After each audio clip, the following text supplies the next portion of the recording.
Good morning, good afternoon, good evening, wherever you are around the world, LFC fans.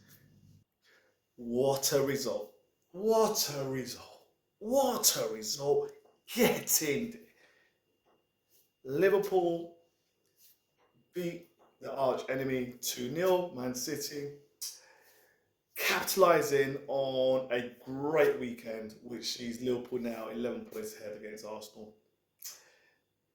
Who would have known, considering that we drew against Aston Villa, the dropping points against Everton, and as people said, the door was a little bit ajar. You could feel a draft in a title race. Hopefully that door is now firmly closed. 2-0 result with Liverpool. Speak more after this.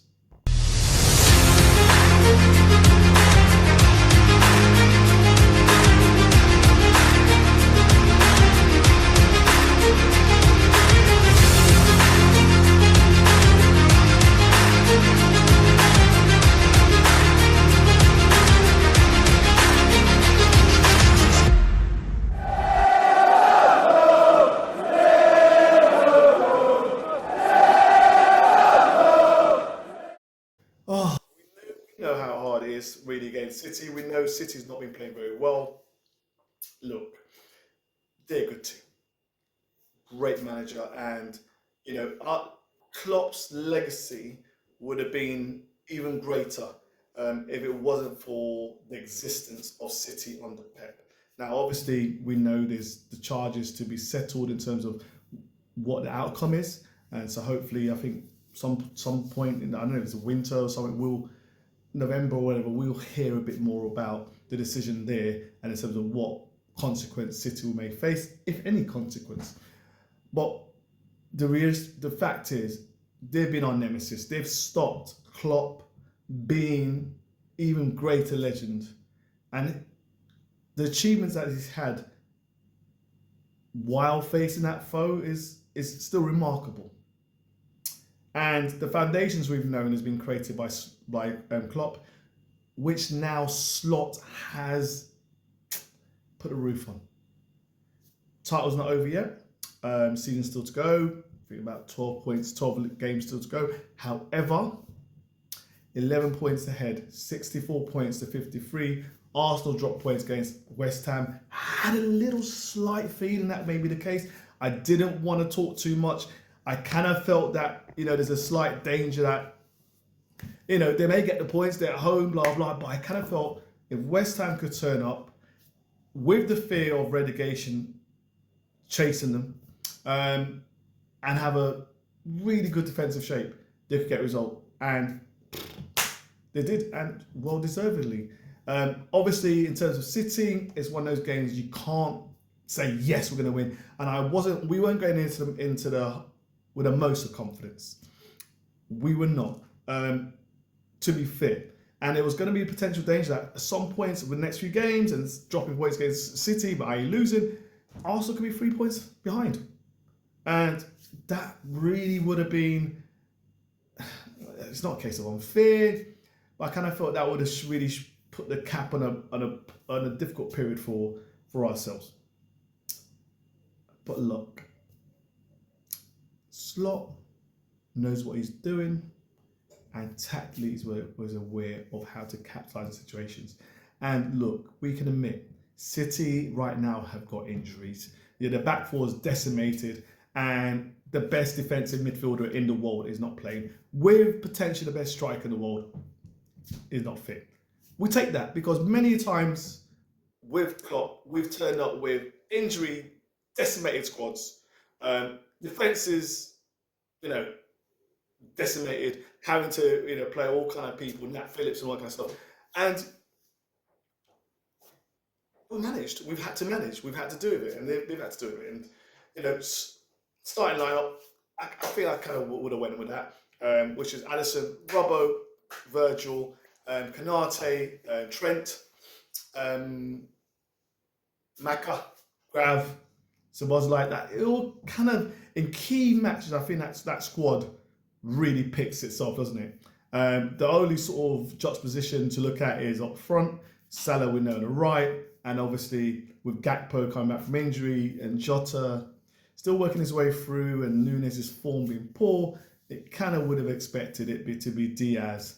And obviously because he tried Jones the game before, then he tried Jones. So, that was our team. And that was a team that got the well-deserved result. Look, it wasn't a game that we were going toe-to-toe against City, because what we've always asked for, because look, when we think about this, when Klopp has lost games or we've been so frustrated, it's because at times we've said, plan B. If you can control games and a bit more passing and stuff like that, not just hustle and bustle, 90 miles per hour football, we may get the result. And what Slot has done was being able to do that, tactically aware and changing the team to each game, which has allowed us to be the pinnacle of the league. And against City, he played deeper. Now, okay, was it? I don't think he wanted us to play as much as we did. But look, we got the 2 goals and the players kind of did it and it kind of worked, to be honest with you.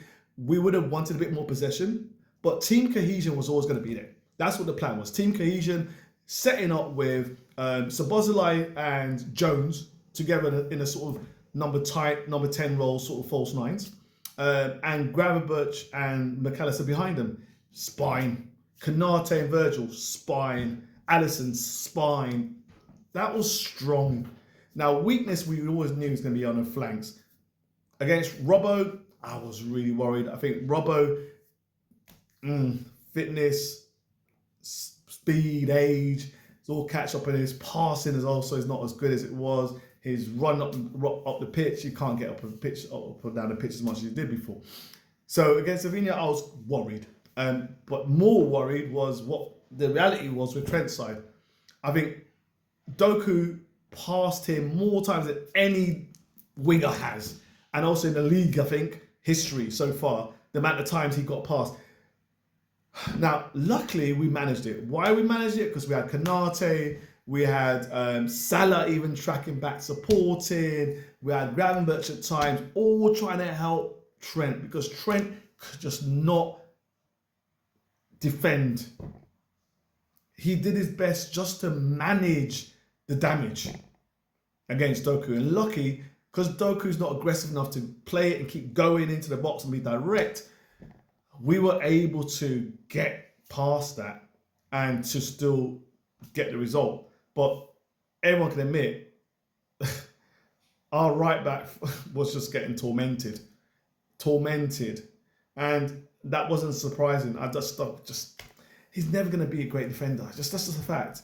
He's an attacking player. And at times, because we're so deep, he was having to just lump the ball. But you know what? His lumping the ball is fantastic. I'll take that any day of the week. But that's the reality. That's how the game was. The game was, we penetrated when we needed to, and we had a defensive shape to stop them actually getting behind us. They couldn't play the way they normally do, nick the ball through midfield and then connect with the strikers and the wingers. They couldn't. Although Doku was getting past, there was also a player coming in blocking, and also he wasn't as effective when he got past Trent. It's all good getting past Trent, but what are you doing now? The one I was worried about was Savinho, because I felt he was making those runs past Robbo, and he had an end product, just we got blocks in, etc., etc. However, you take the result against City, you take it and you enjoy it and you capitalize it, and we have done so. We have now gone to 11 points ahead. Arsenal do have a game in hand, obviously, with Nottingham Forest to play on the same night that we play, because we also play Newcastle. There's a potential for us to go 14 points ahead if we can get a result against Newcastle, which is not going to be easy. Newcastle playing pretty well. Isak is playing really well, and hopefully he's a player that we may try and sign next season. I think we've sort of... I'm a big Nunes fan, but I think we just got to admit, I think Nunes is not the player we want him to be. And I was so much want him to be. I like the guy so much. I've defended him so much times on WhatsApp groups and Liverpool WhatsApp groups, etc., etc. But you just can't. I mean, even there's a video showing all the different misses he's done from like open play, open box, open goal. That's just like, I can't defend it no more. I can't, I just can't do it. I just have to accept it what it is. But look, in terms of the game, Virgil just imperialist. Even if he hadn't got the pace, it's just his brain. He's getting in positions just excellent. Konate was a colossus again, and we know he can do that. And he's got more consistency to his game. Trent, yeah, not great, but you know it is what it is. Same Robbo, not great. McAllister really worked hard as he's been doing. He needs a rest. Gravenberch, at times we could see that Gravenberch coming down from the start of the season, but even he needs a rest. But in terms of the game, physically dominant, letting the ball go, getting back into shape, etc., etc. Happy with that. Jones played pretty well. Unlucky not to get a goal. Involvement in terms of Salah's goal, which is from the free kicks, corner set piece. Deflection, Salah scores. We're 1-0 up after 14 minutes. And Szoboszlai really showing now how he's now becoming that player that we thought Szoboszlai would be. I won't say the Hungarian Gerrard, but I'm saying workhorse, tenacity, strength. He looks so much stronger now. He looks stronger, a specimen. He runs and runs. His mileage is madness. If you have all these games he puts in and he puts the effort in, you can never ever say that guy doesn't put in effort in. And now we've got the finishing. Lovely finish through the legs, left foot, bang. Excellent, 2-0 and 37 minutes. And we were not really under threat. And it was too bad Jones didn't get that goal because that was a lovely, lovely goal. Lovely goal.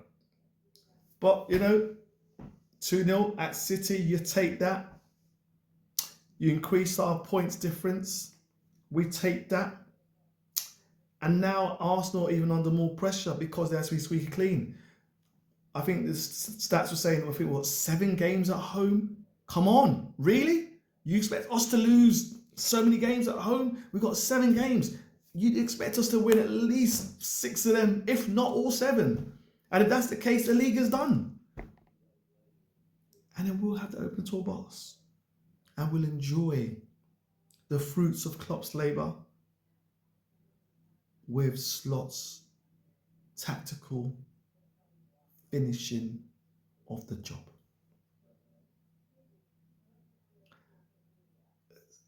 The league's it's nearly there. The season's still some way to go. I'm concerned about our legs at the moment. I'm concerned about the Champions League. We've got PSG. That's not going to be a bloody easy game. Why is it that you win the bloody league and you don't get a flipping easy team? You get one of the flipping most dangerous teams in Europe now, scoring goals for fun. Bloody PSG. Luckily, second game's away from home. Second game's at home, but still, you know, come on. I mean, the team that wins should get a shit team. Come on, should get average Joe Blogg's team, not be getting a bloody Paris Saint-Germain. Really? But it is what it is. And obviously we've got Newcastle in the final. And we've got to play them in the league tomorrow. So if I look at it, and I think we do need to hopefully see a little bit of changes. Problem is, I really want to rest Verge, but bloody hell, I don't even get a chance to rest the guy. I don't even know how he does it. I don't know how he keeps fit. All these games having him and Salah is unbelievable. Sign a bloody contract. Liverpool FC, get them what they want. But I kind of feel tomorrow is going to be Alisson. I think you're going to keep continuity, aren't you? Then I think we'll have Tsimikas. I don't expect Robert to play 2 games that quickly together. Virgil, Konate, not much change there. Gomez is going to have a surgery, so he's out for a bit. And obviously Kwanzaa is just, you know, getting bits and pieces. Hopefully Bradley's fit. Hopefully we'll see Bradley. That'd be nice. I would love to rest Gravenberch. I just don't know we can against Newcastle. Just as well to just cement that league position even more. So I kind of think it'd be I think Mac will be rested. I think he would be. I think he was supposed to be rested. This is an interesting one. I mean, you can't really go Grav, Endo, Elliott. Oh, I don't know. I don't like that, but I just don't know if the coach can go that midfield again. I think you're flogging them too much. I'm actually a bit stumped, guys. And ladies, I don't know. I mean, let me know what your starting lineup will be. Let me know. Tell me who you pick. I'm just a bit.